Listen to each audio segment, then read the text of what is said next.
Hello, I'm Tracy Grimshaw. Welcome to A Current Affair. Australian grandmother Susie has had her heart broken and bank account cleared 3 times by foreign men she met on the internet.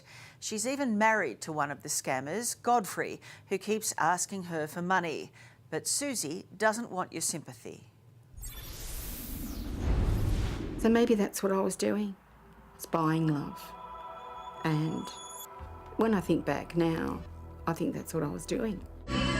Ladies and gentlemen, let's give a round of applause for the bride and groom right about now. This is the moment Australian grandmother Susie marries an African man she met online in Uganda. Well. Beautiful, beautiful. This is what we've been waiting for all along. It's Married at First Sight, only this is no reality TV show, and it all unfolds in front of a crowd of strangers. Do you take on you Godfrey Kazungu to be my lawful husband?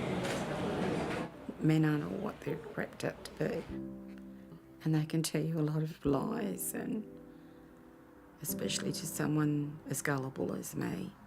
Susie could well be one of Australia's most gullible women. You're almost brainwashed. I was brainwashed. It's a story that's as shocking as it is sad. Susie has fallen for not 1, not 2, but 3 love scams. And tonight she's courageously speaking out to warn others about her not so happy ending, which includes losing everything to one of her fake suitors. How much money did we lose to him? Just close to 300,000. And despite investigations from shows like A Current Affair, I absolutely hate him and I want to see him locked up in jail for the rest of his life. and 60 Minutes, Step out! Everybody, step out, step out! Susie is the latest woman to admit she was lured online looking for love. But I was actually just infatuated that a man was showing an interest to me. The first man called himself David Fisher and passed himself off as a charming British man, but he was anything but. How much money did he take? 76,000. After a year of courtship, Susie foolishly allowed David Fisher access to her bank account to help transfer money for a laptop he wanted. 3 days later, my bank account was cleared out of my father's inheritance. It was all gone. All up, David Fisher got away with $80,000, never to be heard from again. Around the same time, suitor number 2 enters the picture. The photograph was of an American soldier. This man called himself Johnson Williams and claimed to be with the United Nations fighting the Taliban. And I understand how hard it must be to be away on deployment. And so I started chatting with him. But 12 months on, sure enough, he too starts asking for money. Incredibly, Susie sells her home. I went along with it because I felt, wow, I've actually got somebody in my life now and I'm committed to this man. These are some of the big transactions that you made to Johnson. So this one, $69,000, $28,000, and this third one here, $56,000. Yes. Incredible. Yeah, it is.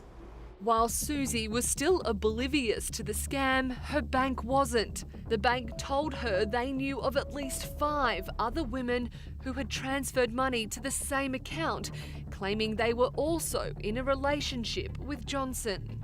When she said, look, this last transaction, we're going to do our damnedest to get it back for you. And they did. And it was a transaction to Ghana. He was 22 when he scammed me. I believe now he's 25.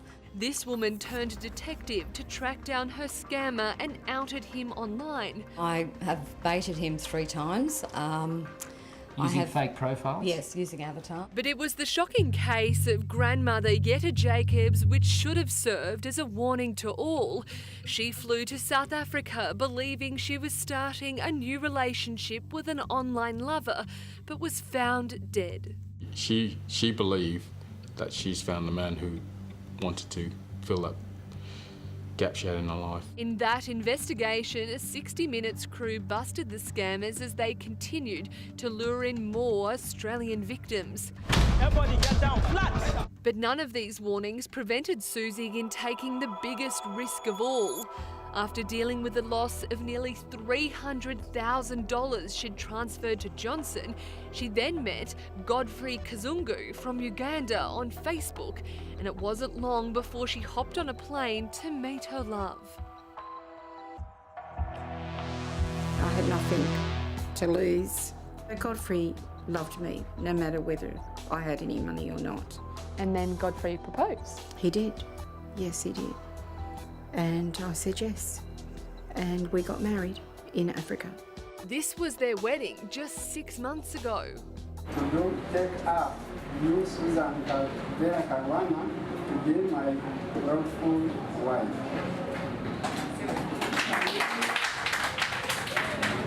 Are you sending money to Godfrey? Yes, I do.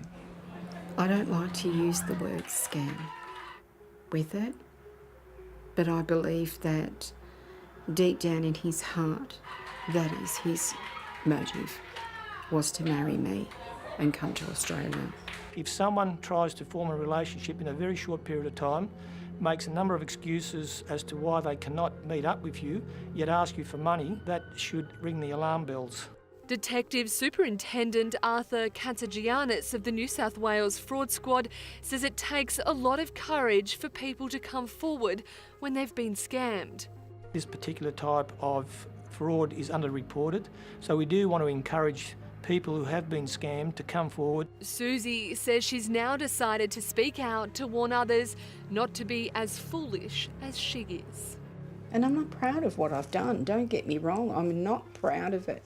I just want it to be known to other women and men that this is what happens. You're not alone, you know. These people are evil, how they manipulate your mind. So many vulnerable people out there. Susie is now looking into having her marriage to Godfrey annulled.